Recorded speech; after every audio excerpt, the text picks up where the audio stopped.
La poésie romantique est présente en Europe avant 1820. En France, l'œuvre d'André Chénier, donc un poète de la fin du XVIIIe, se distingue par une poésie explorant le sentiment, à travers l'élégie. Après, un siècle, donc le XVIIIe, marqué par une poésie plutôt didactique et philosophique. André Chénier sera véritablement le modèle des romantiques français, qui reprennent notamment le genre de l'élégie. En Angleterre, il faut citer par exemple Byron, Keats et Shelley. En Allemagne, Schlegel. Tout cela s'inscrit dans le cadre d'une attention nouvelle portée à l'expression personnelle des sentiments, et un renouveau des thématiques poétiques, qui seront celles de la poésie romantique. Le rapport à la nature, à l'histoire et au mythe, le voyage et l'Orient, la passion et la souffrance. Ces œuvres sont en outre marquées par un souffle romantique, un grandissement épique du sentiment, une exaltation. Le développement de la poésie romantique est aussi lié à une philosophie, en particulier du côté de poètes et de théoriciens allemands. Dans une revue, l'Athénéum, des poètes, comme Novalis et Schlegel, publient, à la toute fin du XVIIIe, ce que l'on appelle des fragments, qui présentent la poésie comme un art du progrès, au-dessus de toutes les disciplines, qu'elle unit en un esprit commun. Novalis écrit « La poésie élève chaque élément isolé par une connexion particulière avec le reste du monde. » La poésie doit donc tendre à représenter l'univers dans son intégralité. C'est une nouvelle manière d'appréhender le monde, une méthode sensible. Je vous invite à lire le texte 1 de la brochure, qui est un fragment de l'Athénéum écrit par Schlegel. Dans ce développement théorique de la poésie, il y a une dimension nationale, allemande donc, qui entend d'abord s'opposer au classicisme français. Lisez le texte 2 de la brochure par Germaine de Staël. Elle y oppose la poésie classique comme forme héritée de l'Antiquité, et donc propre à tout un continent, l'Europe, à la poésie romantique propre au territoire et à l'histoire française. Donc je cite Germaine de Staël, « La littérature romantique ou chevaleresque est chez nous indigène, et c'est notre religion et nos institutions qui l'ont fait éclore. » Elle l'associe aussi au christianisme et au chant des troubadours. La poésie romantique est donc liée en Allemagne comme en France à la relecture et à la réécriture de formes anciennes, comme la ballade, et la réinterprétation de mythes nationaux. Enfin, l'ensemble de la littérature romantique se théorise en opposition avec ce que l'on nomme le classicisme, une poésie héritée de l'Antiquité et marquée par un certain nombre de règles, par la notion de mesure. Mais dans une première acception, le romantisme est lié à un besoin. Après les événements poétiques violents de la fin du XVIIIe siècle, un besoin d'une nouvelle poésie, plus adaptée à une nouvelle génération. Et c'est le texte 3 de Stendhal de votre brochure. En France, Germaine de Staël publie en 1813 un essai, de l'Allemagne, qui cherche à faire connaître en France ces théories romantiques, qui ont déjà donc cours outre-Rhin. On y trouve une partie intitulée « De la poésie », qui pose les bases d'une nouvelle vision du poète et de la poésie. C'est cette vision que partageront les poètes romantiques français. Il s'agit d'une part d'associer la poésie à l'expression personnelle. Le poète ressent le besoin d'exprimer une émotion liée à la contemplation d'un paysage, à l'écoute d'une musique ou à un sentiment religieux. C'est en lui-même qu'il trouve l'inspiration, et non dans des formes ou des sources d'inspiration héritées ou instituées. Retenez cette phrase, le poète ne fait pour ainsi dire que dégager le sentiment prisonnier au fond de son âme. Il en résulte un phénomène de coïncidence entre le sentiment du poète et l'univers entier. Germaine de Staël invite à considérer l'univers entier comme un symbole des émotions de l'âme. C'est la notion de paysage état d'âme, qui rend compte de l'harmonie entre le jeu du poète et le monde. En 1819, la poétesse Marceline Desbordes-Valmore publie un recueil, Élégies, Marie et romances, que l'on peut qualifier de romantique. Il s'agit d'une poésie personnelle, d'inspiration autobiographique. Mais il s'agit aussi de dépasser cette inspiration autobiographique pour tendre au récit d'expériences universelles sur la passion ou la mélancolie. Cette poétesse innove aussi par l'usage du vers impair de 11 syllabes. Mais c'est 1820 qui est considéré comme la date charnière des débuts de la poésie romantique française. Cette année-là, Lamartine publie les Méditations poétiques, un petit recueil qui sera progressivement enrichi. Alors Alphonse de Lamartine est issu d'une famille noble, il est légitimiste au début du siècle, et il appartient donc à cette première génération de romantiques qui se convertiront peu à peu à la République jusqu'à assumer des fonctions politiques. Sa poésie est nourrie de son expérience personnelle, deuil, amour déçu ou voyage en Orient. Dans la lignée d'André Chénier, il réinvestit le genre de l'élégie, donc l'élégie à l'origine un chant de célébration suscité par le deuil, et qui s'assimile peu à peu à l'expression du sentiment amoureux. Lamartine est aussi l'auteur de grandes épopées mystiques en vers, comme Jocelyn en 1836. Alors pourquoi est-ce que les méditations poétiques sont considérées comme une œuvre charnière dans la poésie française ? C'est parce qu'une toute nouvelle vision du poète et de l'inspiration poétique y est proposée. Alors c'est une vision que Lamartine lui-même résumera dans la préface à l'édition de 1849, donc on est un petit peu après 1820. C'est le texte 9 dans votre brochure. On voit que le poète se présente d'abord comme doué d'une sensibilité particulière, une sorte de don. Les choses extérieures laissaient une vive empreinte en moi. Et cette sensibilité va le mener à l'expression d'un chant poétique, qui correspond donc à une voix intérieure. Pour rendre compte au mieux d'une telle voix, les conventions poétiques formelles ne suffisent pas. Et c'est le sens de cette citation qui est une des plus connues de la préface. « Je suis le premier qui ait fait descendre la poésie du Parnasse, et qui ait donné ce qu'on nommait à la muse, au lieu d'une lyre à 7 cordes de convention, les fibres mêmes du cœur de l'homme, touché et ému par les innombrables frissons de l'âme et de la nature. » On a donc la sensibilité individuelle contre la convention poétique. La beauté poétique ne naît plus de la correspondance de la forme poétique avec une norme classique, mais de cette harmonie entre le sentiment intérieur et la forme des choses. Cela va passer aussi chez les poètes romantiques, et en premier lieu chez Lamartine, par un usage généralisé des images et des métaphores comme manière d'appréhender le monde. Il va s'agir de symboliser pour mieux faire comprendre. Vous pouvez lire le texte 8, qui est le poème Le Lac, donc un des poèmes les plus connus du recueil, qui est une méditation élégiaque sur le temps qui passe.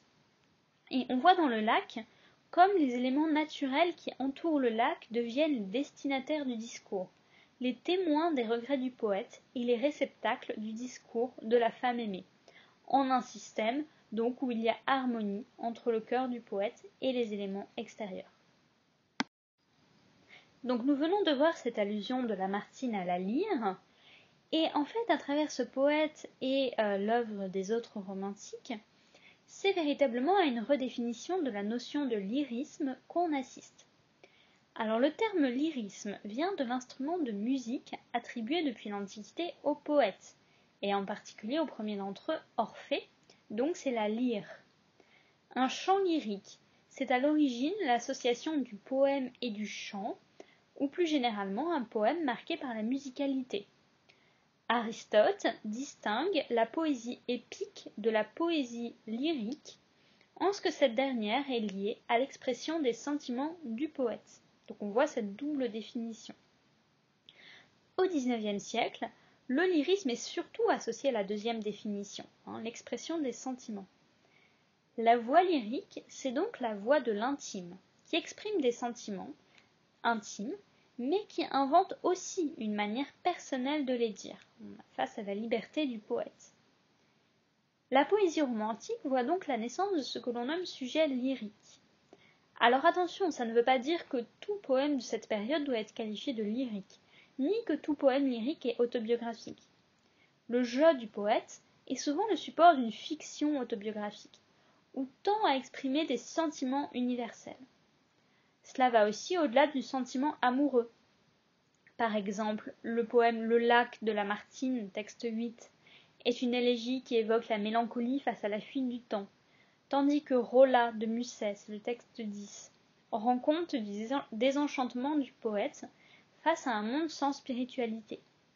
Mais le poète peut aussi exprimer des sentiments plus positifs, comme un sentiment d'harmonie avec la nature ou un bonheur familial. C'est ce que l'on trouve dans certains poèmes du recueil Les Contemplations de Victor Hugo. Le lyrisme comme expression des sentiments personnels nous permet donc d'appréhender la variété des thèmes romantiques, l'amour, le temps, la spiritualité, la nature, la mort, l'histoire. Le lyrisme dans Lamartine, qui tend à exprimer des sentiments universels à partir d'une conscience singulière, confère au poète un rôle nouveau, celui de guide, de mage pour l'humanité. Le poète se représente comme étant capable de saisir des mystères spirituels. La philosophie romantique allemande, dont on parlait au début de cette présentation, s'interroge sur ce qui unit l'homme à la nature à travers un esprit commun. Et contre la raison toute-puissante du siècle des Lumières, les poètes mages sont doués d'une clairvoyance surnaturelle et mystérieuse. Il y a une image qui revient de manière assez régulière dans la poésie romantique, c'est celle du grand livre de la nature, un livre que les poètes seraient à même de décoder. Par exemple, Victor Hugo, dans des poésies des contemplations, se représente en dialogue avec les éléments naturels. Au-delà du lyrisme personnel, la poésie romantique se charge donc d'une dimension philosophique, en un réinvestissement et un dépassement du dogme chrétien.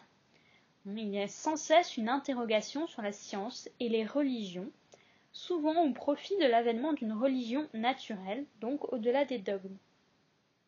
La version la plus tragique de cette mission du poète, vous pouvez la lire dans le poème Le Pélican de Musset, où le poète est comparé au pélican qui se déchire les entrailles pour nourrir ses enfants.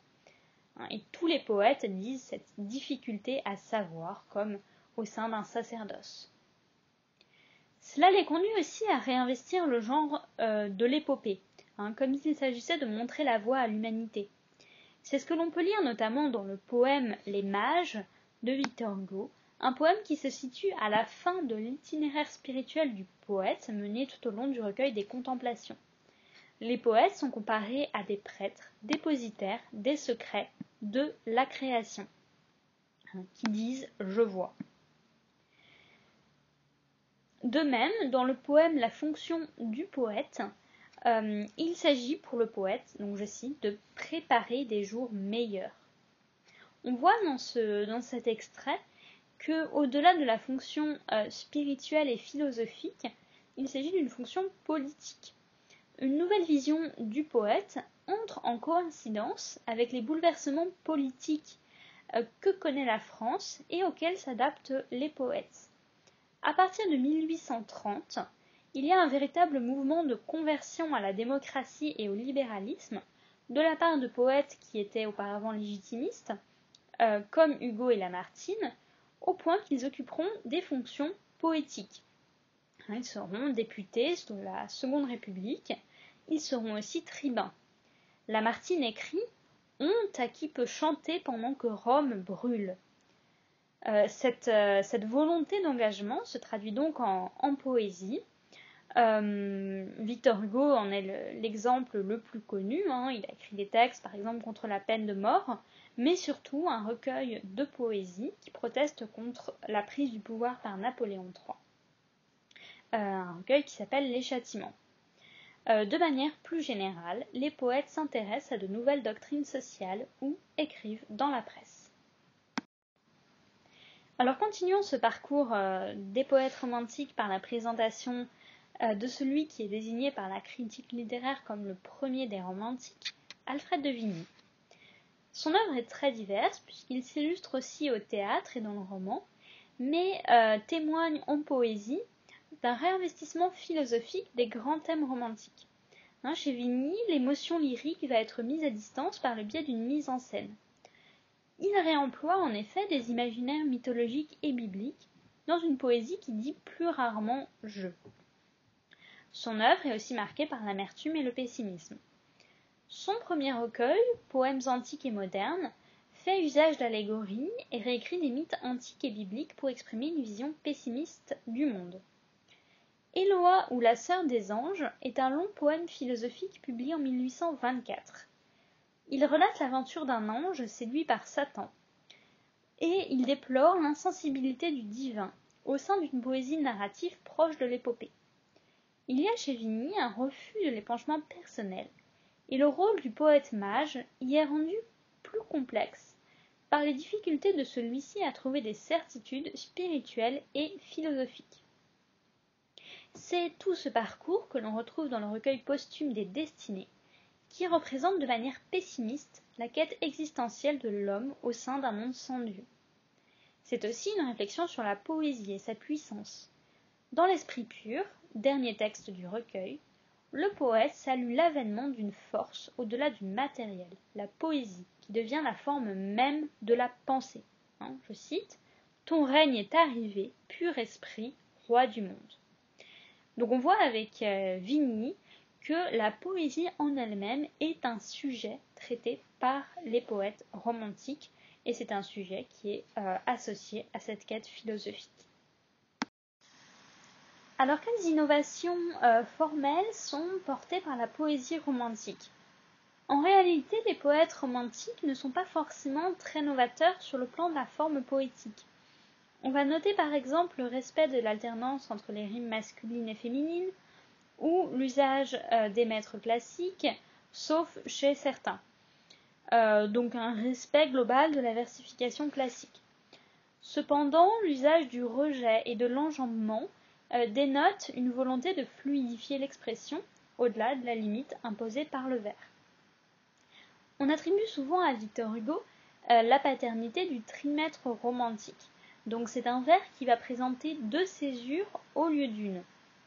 C'est-à-dire qu'habituellement dans un vers classique, la césure coupe le vers en 2. Ici, il y a 2 césures, les coups du sort, les coups de mer, les coups de vent. En réalité, cette césure existe avant, ce type de césure existe avant le romantisme. Mais cela s'inscrit chez Victor Hugo dans le cadre de l'utilisation plus souple du vers. Dans la préface de Cromwell en 1827, il demande un vers plus ami de l'enjambement, sachant briser à propos et déplacer la césure. Il faut noter globalement chez les poètes romantiques la volonté de réinvestir des formes anciennes, comme l'épopée ou la ballade. Vous pouvez lire le texte 4, la préface du recueil Odes et ballades de Victor Hugo, qui associe une forme poétique classique et une forme poétique du Moyen-Âge, la ballade, qui est assez oubliée au XIXe. Et cette même préface revendique une liberté formelle au-delà des carcans des genres. Je cite la préface. La pensée est une terre vierge et féconde, dont les productions veulent croître librement, et pour ainsi dire, au hasard, sans se classer, sans s'aligner en plates-bandes comme les bouquets dans un jardin classique de Le Nôtre, ou comme les fleurs du langage dans un traité de rhétorique. Nous sommes donc là bien face à une opposition entre romantisme et classicisme. Chez Victor Hugo, le plaidoyer pour un vers plus souple, pour une poésie libérée des règles classiques, s'inscrit aussi dans le cadre d'une revendication politique. Donc dans son poème le plus connu à cet égard, Réponse à un acte d'accusation, il compare les changements qu'il fait subir au vers à la Révolution française, et donc ce sont des changements tels qu'ils finissent par libérer le vers. Vous voyez ce dernier vers, les écrivains ont mis la langue en liberté. Donc, la simplicité de l'expression et la liberté poétique viennent s'opposer aux règles stériles. Alors on peut examiner un exemple de cette nouvelle liberté poétique avec le poème Les Djinns. Donc c'est un poème qui est extrait d'un recueil qui s'appelle Les Orientales. C'est un recueil de 1829 dans lequel Victor Hugo propose des poèmes pittoresques d'inspiration orientaliste. Il présente ce livre comme un livre inutile de pure poésie. C'est un livre qui est rempli d'une poésie très ludique, qui associe musicalité et innovation métrique. Et donc un des poèmes les plus connus à cet égard est Les Djinns, dont la disposition typographique et métrique imite la manière dont les djinns, donc des créatures surnaturelles, assaillent une maison puis repartent. L'harmonie imitative se fonde sur un mouvement de crescendo. Vous voyez que les premiers vers sont constitués de 2 syllabes, on monte jusqu'à 10 syllabes, puis on redescend à 2. Notez aussi les nombreux enjambements, notamment dans les strophes en gras, qui accentue la tension dramatique en amplifiant le mouvement. On voit donc que l'hétérométrie et la liberté du vers sont les conditions d'une nouvelle forme d'expression poétique au plus près du sensible. Alfred de Musset appartient à la génération romantique suivante. Le critique Paul Bénichou l'associe avec Nodier, Nerval ou encore Gautier à ce qu'il nomme donc une école du désenchantement, qui est marquée par l'ébranlement de la foi romantique. Le poète se retrouve isolé, impuissant à mener des actions concrètes. Et c'est une nouvelle conception du poète qui ouvre la voie à la constitution du mythe du poète maudit. Cela produit un romantisme donc désenchanté, mais qui laisse aussi place à des textes légers, faisant un retour ironique sur les choses, sur le réel. Paul Bénichou parle de dualité de ton, tragique et goguenarde, qui se déploie au sein de ces groupes de jeunes poètes que l'on associe à la bohème, une bohème désargentée et désabusée. Alors Musset n'en fait pas vraiment partie, mais il rejoint bien ces groupes sur cette idée d'impuissance, voire de désespérance. Dans le long poème narratif Rolla, il exprime les désillusions de sa génération au sein d'un siècle qui ne croit plus en Dieu. Allez lire le texte 10, et c'est également l'objet du cours sur le mal du siècle. Toute l'œuvre de Musset est marquée par sa vie amoureuse déçue. Et l'amour est véritablement au centre de son œuvre, plus finalement que chez les autres romantiques. Il écrit « La poésie est chez moi, sœur de l'amour ». Contre le lyrisme assez solennel d'un Lamartine, on parle pour les premiers textes de Musset d'un badinage. L'expression poétique est relativement simple. Le lyrisme est aussi mis à distance par un dédoublement du sujet lyrique, devenu instable, sans cesse en questionnement. On trouve dans un de ses recueils les plus connus, Les Nuits, ce motif du dédoublement. Donc Les Nuits, c'est un ensemble de dialogues poétiques mettant en scène le poète et sa muse, ou le poète et son double, et interrogeant les limites de l'inspiration poétique. On a parlé de dolorisme pour décrire ces 4 nuits, où le poète ne s'accomplit que par une souffrance rédemptrice. Il écrit notamment « Les plus désespérés sont les chants les plus beaux ». Et pourtant, il y a une possibilité d'écrire assez optimiste qui est restaurée à la fin de la dernière nuit. Donc je cite « Et toi, muse, ô jeune immortel, Dieu soit loué, nous allons chanter. » Une sorte d'oubli joyeux de la souffrance et une nouvelle aspiration à une poésie badine et légère. Vous pouvez voir sur cette caricature, qui date de 1842, une vision des écrivains romantiques en conquérant. Il y a Victor Hugo en tête, il y a Lamartine qui rêve dans les nuages. On ne voit pas que des poètes sur cette image, on voit par exemple aussi Alexandre Dumas. En fait, le romantisme remet en question les frontières génériques, et de nombreux poètes évoqués dans cette présentation sont aussi les auteurs de romans ou de pièces de théâtre. Il faut surtout retenir cette dimension conquérante.